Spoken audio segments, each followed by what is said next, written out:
Notre Seigneur Jésus a demandé plusieurs fois aux preuves que les disciples du Seigneur soient un seul corps. Cette fois-ci, le Seigneur a de nouveau demandé que ses disciples soient un. Alors comment le Seigneur Christ nous permet-il d'être un? Le Seigneur dit, « Le pré et le Seigneur demeurent en nous. Et nous sommes alors un. » Lisons ceci. Comment le pré et le Seigneur demeurent-ils en nous?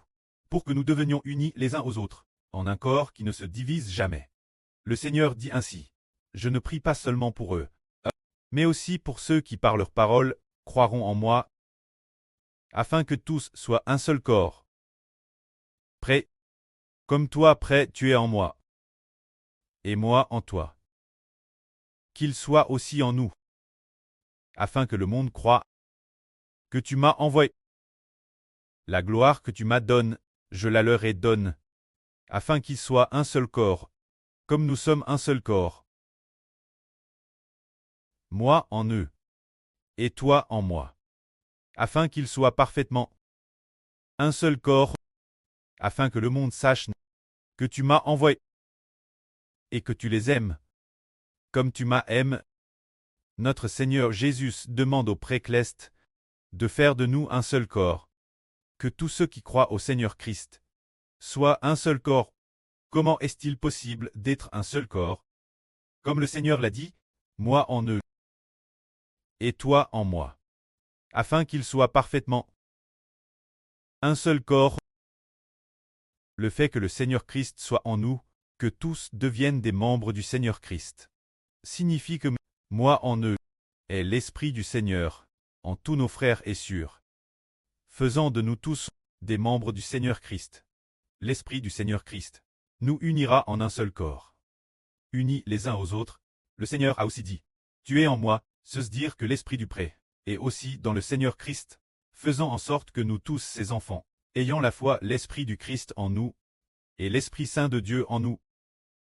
Ainsi, l'Esprit de Dieu et l'Esprit du Seigneur Christ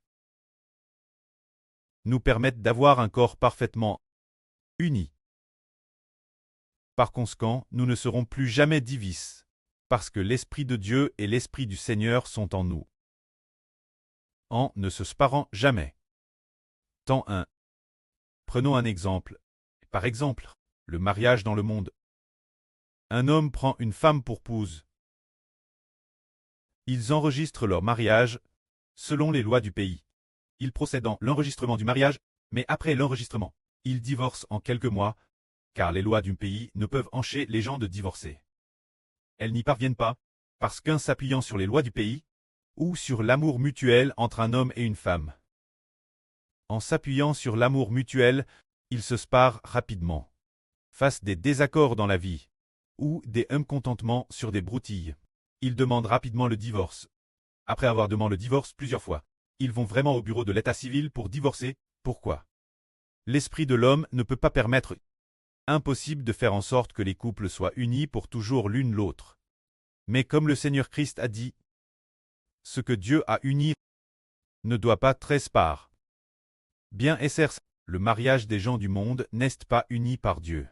Parce que les gens du monde n'appartiennent pas à Dieu l'origine, mais au diable. L'esprit des gens du monde appartient aussi au diable. Mais si c'est le Seigneur Jésus-Christ, ou le Précleste Jéhovah qui a fixé le mariage du royaume des cieux, ce se dire si nous, les gens clestes, sommes tous mariés au Seigneur Christ. Tous ceux qui appartiennent au Seigneur Christ ne seront pas séparés, ne quitteront jamais le Seigneur. C'est parce qu'ils sont, par l'Esprit de Dieu et l'Esprit du Seigneur, qui nous font devenir un les uns avec les autres. Ainsi, faisons en sorte que nous tous entre nous, appartenions aux membres du Christ. Appartenions aux membres des frères Ashbert d'Israël. C'est l'Esprit de Dieu et l'Esprit du Seigneur, qui nous maintiennent étroitement ensemble. Par conséquent, l'Esprit de Dieu et l'Esprit du Seigneur font des frères et sœurs clestes un seul corps. S'ils deviennent les membres de l'enfant dans l'Apocalypse, personne ne peut les séparer. Tel point que, Madame fasse la mort, nous ne quittons pas ce corps. Madame fusil persécute au fouet, nous ne quitterons pas ce corps. C'est parce que l'Esprit de Dieu et l'Esprit du Seigneur nous font posséder un corps parfaitement uni. Que la gloire soit au prêtre et au Seigneur. Amen.